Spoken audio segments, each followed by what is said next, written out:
ہم لاتے ہیں ٹاک شوز اور انلمیٹڈ انٹرٹینمنٹ صرف یوٹیوب پر۔ اگر آپ نے ابھی تک ہمارا چینل سبسکرائب نہیں کیا تو ابھی سبسکرائب کریں اور بیل آئیکن کو کلک کر کے ہماری لیٹسٹ ویڈیوز کے بارے میں اپڈیٹ جانیں۔ سبسکرائب کیجئے اور ہم آپ کو لیے چلیں گے آپ کی فیورٹ ویڈیو کی طرف۔ بسم اللہ الرحمن الرحیم۔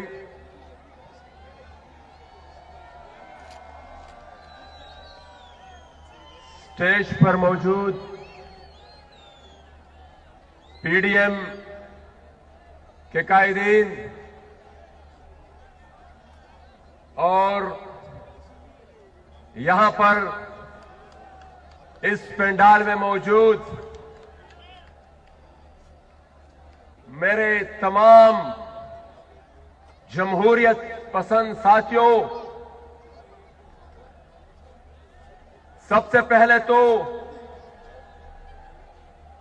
میں پاکستان پیپلز پارٹی کی قیادت اور ان کے قائد بلاول بھٹو زرداری صاحب کا بہت مشکور ہوں کہ انہوں نے ہمیں دعوت دی اور یہاں پر شہر کراچی میں اس منی پاکستان میں آپ لوگوں کے سامنے اپنی فریاد رکھنے کا ایک موقع فراہم کیا۔ میں اپنی تقریر شروع کرنے سے پہلے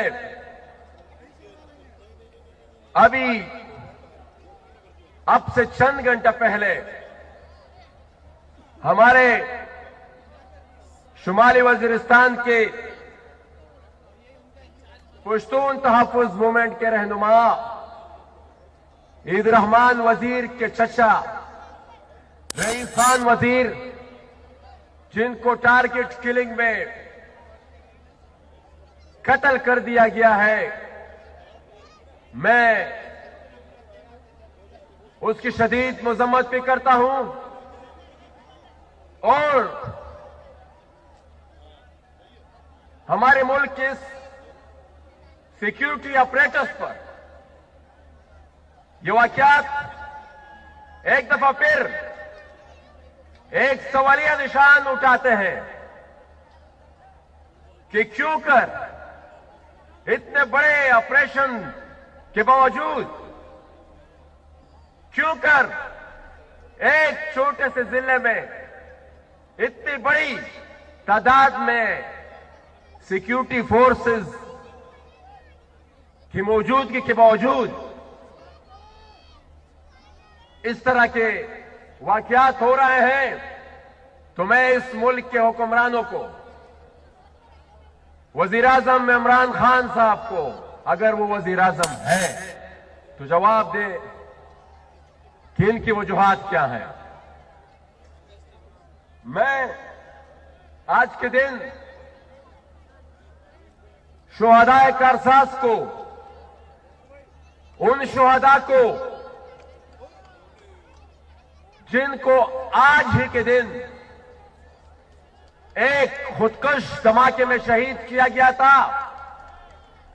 اس مقصد کے ساتھ، اس سوچ کے ساتھ کہ شاید یہاں پر بم دھماکے کر کے شاید یہاں پر سیاسی کارکنوں کو شہید کر کے ہم ان سیاسی قوتوں کو دبا سکے، لیکن ان قوتوں کو، ان آمروں کو جن کی یہ سوچ تھی اور جو سیاسی قوتوں، سیاسی نظریات کو دبانا چاہتے تھے، آج میں ان کو کہتا ہوں کہ وہ تو آج اس دھرتی پر قدم بھی نہیں رکھ سکتے، لیکن جن سیاسی قوتوں کو وہ خاموش کرنے نکلے تھے اور جن کو خاموش کرنے کے لیے یہ بم دھماکے اور اس طرح کے ہتھ کنڈے استعمال کیے تھے، وہ آج بھی اپنی نظریات پر قائم ہے اور آپ کے سامنے موجود ہے۔ میرے ساتھیوں،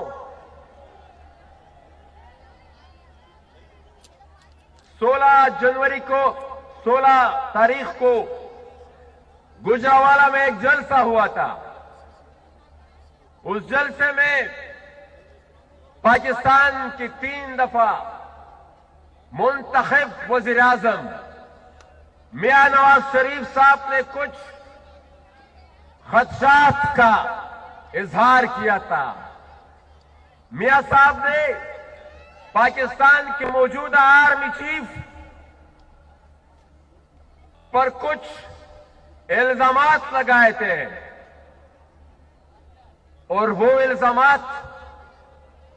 कुछ मामूली इल्जामात नहीं थे और वो इल्जामात किसी आम आदमी की तरफ से भी नहीं थे। वो पाकिस्तान की 3 दफा मुंतखब शुदा वज़ीर आज़म की तरफ से थे। होना तो ये चाहिए था कि उस इल्जामात के जवाब में पाकिस्तान के मौजूदा वज़ीर आज़म, अगर वो वज़ीर आज़म है, उस इल्जामात के जवाब में वो उनका खैर मकदम करते और तहकीकात का ऐलान करते और तहकीकात इल्जामात के बाद तहकीकात के लिए उनका जो फार्मूला, जब तक वो वजीर आजम नहीं बने थे, उनका फार्मूला ये होता था और वो हमें हर रोज ये भाषण दिया करते थे कि पूरी दुनिया में ये कानून है, पूरी दुनिया में ये उसूल है कि जब इल्जामात लगते हैं तो वो ओहदेदार या हुकूमती जो भी ओहदा उनके साथ है वो मुस्तफी हो जाते हैं। लेकिन ये कानून फिर आपने अब बदल दिया है। बजाय ये कि आप उनसे इस्तीफे का मुतालबा करते,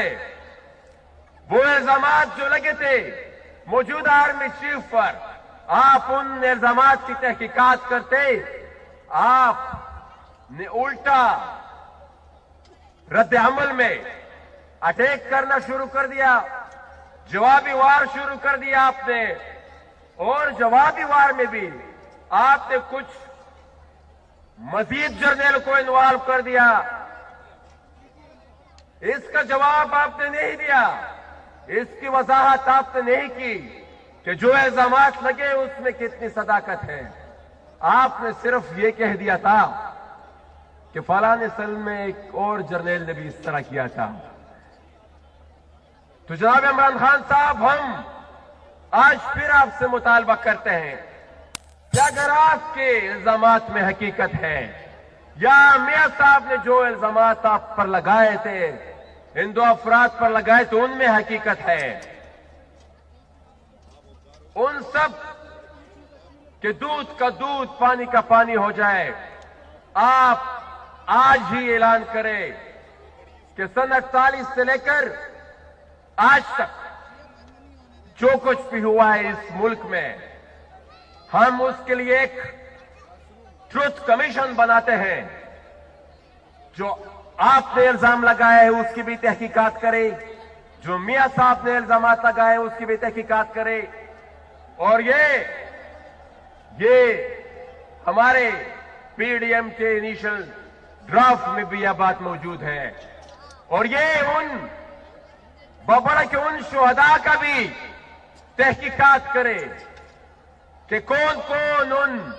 उनकी कत्लेआम में मुलव्वस था। बाबरा से लेकर हर कमर में जो वाकया हुआ था, वहां पर जो शुहदा हुए थे, उसकी भी तहकीकात करे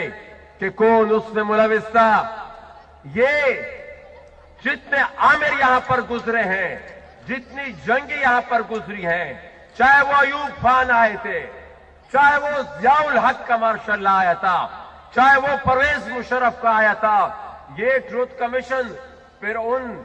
सब वाकयात की भी तहकीकात करे। साथ ही साथ ये ट्रुथ कमीशन फिर उस जंग की भी तहकीकात करे जो हमारे पुख्तनख्वा वतन पर मुसल्लत कर दी गई थी, जो डॉलर की जंग हमारे खित्ते में मुसल्लत कर दी गई थी। ये ट्रुथ कमीशन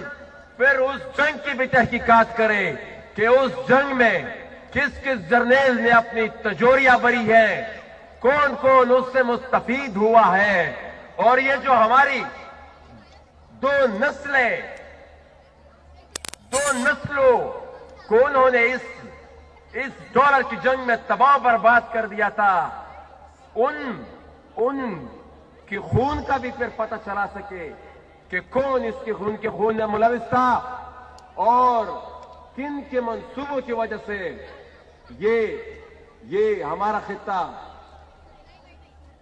पिछले 40 साल से एक जंग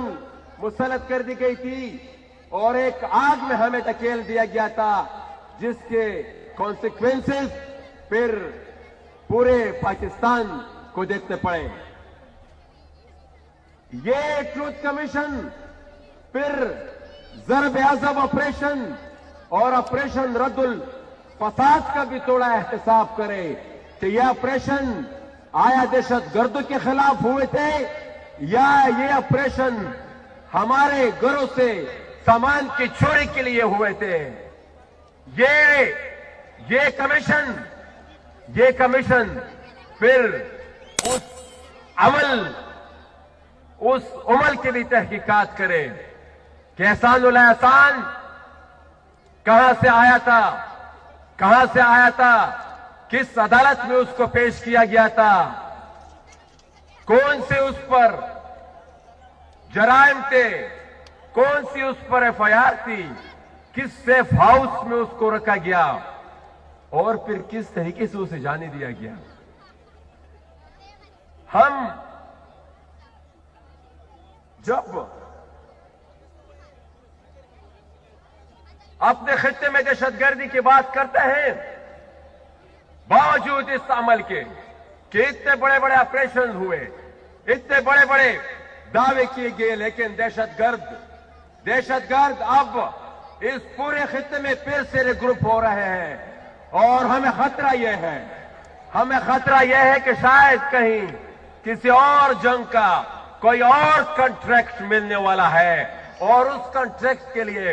एक दफा फिर हमें ही इस्तेमाल किया जाएगा, हमारी आने वाली नस्ल को ही इस्तेमाल किया जाएगा, हमारे बच्चों को ही इस्तेमाल किया जाएगा। हम जब ये सारे हकाइक दुनिया के सामने रखते हैं, तो हमारी हुकूमत हमें गद्दार डिक्लेयर कर देती है। गद्दारी के फिर उसके बाद हमारे ऊपर लगते हैं, हमारे साथियों को शहीद किया जाता है। अगर इतनी ही ये चाहते हैं, मैं आज इस स्टेज से ये जो ट्रुथ कमीशन की मैंने बात की, मैं उसमें एक और बात भी ऐड करना चाहता हूं कि ये ट्रुथ कमीशन फिर अरमान लूनी, ये ट्रुथ कमीशन फिर नकीब मसूद,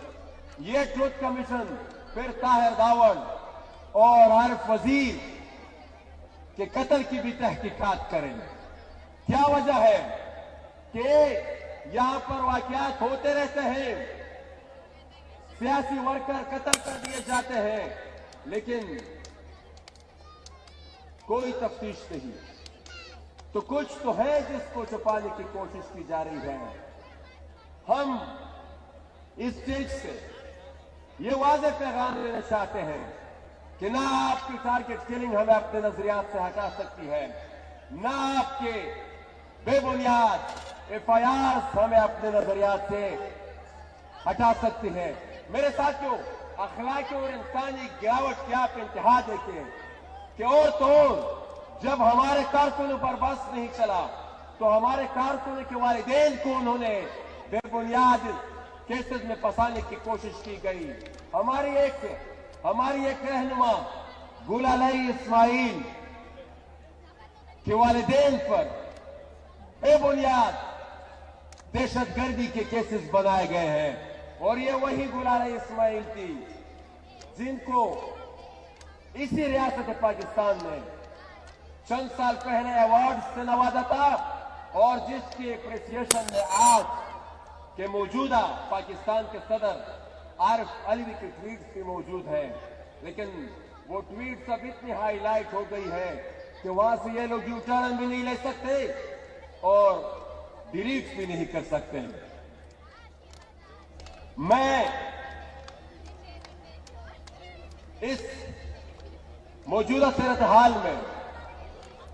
اس موومنٹ کو آغاز سمجھتا ہوں۔ پاکستان میں حقیقی جمہوریت کے لیے، سویلین سپریمیسی کے لیے اور اس عمل کے لیے بھی میں اس کو ایک آغاز سمجھتا ہوں کہ پاکستانی اس ریاست میں سیاسی ورکرز کے ساتھ جو سلوک روا رکھا گیا ہے، اس سلوک کی روک تھام کے لیے بھی یہ ایک پہلا قدم ہے۔ اور یہ پولیٹیکل ورکرز،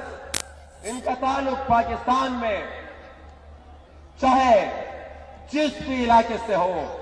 چاہے وہ ہمارے شمالی وزیرستان کے حنیف پشتین ہو، چاہے وہ گلگت بلتستان کے بابا جان ہو، چاہے وہ اوکاڑا کے مہر ستار ہو، چاہے وہ بلوچ یا سندھی سیاسی ورکرز اور سیاسی لیڈرز ہو، یہاں پر اس ملک میں موجودہ حکومت نے ان پر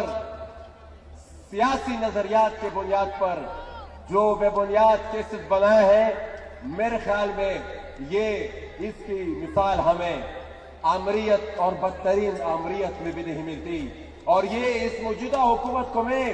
آمریت سے بدتر اس لیے سمجھتا ہوں کہ انہوں نے تو ایک پنچنگ بیگ کے لیے ایک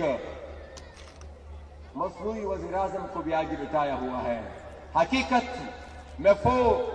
فیصلے کرنے والی قوتیں وہ پاکستان کی فوج اور اس کی ایجنسیاں ہیں۔ میں آخر میں ایک بات انفورس ڈس اپیرنسز کی بھی ضرور کرنا چاہتا ہوں۔ اس ملک میں ایک قانون ہے، ایک قاعدہ ہے، ایک آئین ہے، لیکن اس انفورس ڈس اپیرنسز کی صورت میں اس قانون کو ہر دن توڑا جا رہا ہے، اس قانون کو ہر دن توڑا جا رہا ہے۔ اور 8-8 10 سال تک یہ ہمارے بے گناہ لوگ پاکستان آرمی کے انٹرمنٹ سینٹرز میں وہ بغیر کوئی جرم بتائے، بغیر کوئی گناہ بتائے، بغیر کوئی چارج شیٹ دیے، وہ 8-8 10 سال سے غیر قانونی طور پر ان انٹرمنٹ سینٹرز میں پڑے ہوئے ہیں۔ میں عمران خان صاحب سے یہ بھی گزارش کرنا چاہتا ہوں کہ وہ ٹروتھ کمیشن جس کے بنانے میں آپ کو ہمت تو نہیں ہے، لیکن یہ پی ڈی ایم اور یہاں پر جتنے بھی سیاسی قائدین ہیں، یہ اس دیش سے میرے خیال میں آج وعدہ کریں گے کہ یہ جب ان کو اقتدار ملے گا تو یہ وہ ٹروتھ کمیشن انشاءاللہ ضرور بنائیں گے۔ اور وہ ٹروتھ کمیشن پھر وہ کوئٹہ کے سڑکوں پر اپنی فریاد کرنے والی، اپنی چیخ و پکار کرنے والی حسیبہ کمرانی کے 2 بھائیوں حسن کمرانی اور حزب اللہ کمرانی کے بھائیوں کا بھی ضرور پتہ لگائے گی کہ انہوں کس نے اٹھایا اور کس جرم میں اٹھایا اور ان کو کہاں پر رکھا گیا۔ میں آخر میں یہ جو موجودہ حالات ہمارے سابقہ پاٹھا میں ایک دفعہ پھر مسلط کرنے کی کوشش کی گئی ہے، اس کے بھی ایک ذکر کرنا چاہوں گا کہ آئے دن ایکسٹرا جوڈیشل کلنگز ہو رہی ہے، آئے دن کسٹوڈیل کلنگز ہو رہی ہے، کسٹڈی میں لوگوں کو مارا جاتا ہے، پھر نہ کوئی FIR ہے، نہ کوئی تحقیقات ہے۔ میں کل وزیرستان سے آیا ہوں، 7 دن سے ایک دھرنا بیٹھا ہوا ہے، وہ ایک کسٹوڈیل کلنگ کے خلاف بیٹھا ہوا ہے، اور وہاں پر بغیر کسی جرم بتائے جو چند لوگوں کو ڈس اپیئر کیا گیا ہے، ان کی رہائی کا مطالبہ کر رہا ہے۔ میں ساتھیوں آپ سے اجازت چاہوں گا، لیکن آخر میں ایک بات ریاست کو کہنا چاہتا ہوں کہ ریاستیں اس طرح نہیں چل سکتی۔ रियासतें वॉर फ्रेंचाइजीज के जरिए नहीं चल सकती, रियासतें जंगी कॉन्ट्रैक्ट्स के जरिए नहीं चल सकती। रियासत चलाने के लिए रियासत के शहरियों को यह एहसास दिलाना होगा कि आप इस मुल्क के शहरी हैं, इस मुल्क में गुलाम नहीं। रियासत चलाने के लिए इक़्तिदार आवाम को मुंतकिल करना पड़ेगा, और अगर ऐसा नहीं किया गया तो मेरी अपनी सोच के मुताबिक ये कंपनी नहीं चलेगी। मैं फैज साहब किशन अशार साहब से इजाजत चाहूंगा। अब वही हर्फ जनू सबकी ज़बां टहरी है। ये शेर मैं इसलिए कहना चाहता हूं कि जिस बयानी की बुनियाद हमने रखी है वो बयानिया पाकिस्तान की तूल अर्ज में फैल चुका है। अब वही हर्फ जनू सबकी ज़बां टहरी है। जो भी चल निकली है वो बात कहां ठहरी है। हमने जो तर्ज फगा की है कफस में एजाद, फेस गुलशन में वही तर्ज बयां ठहरी है। बहुत शुक्रिया।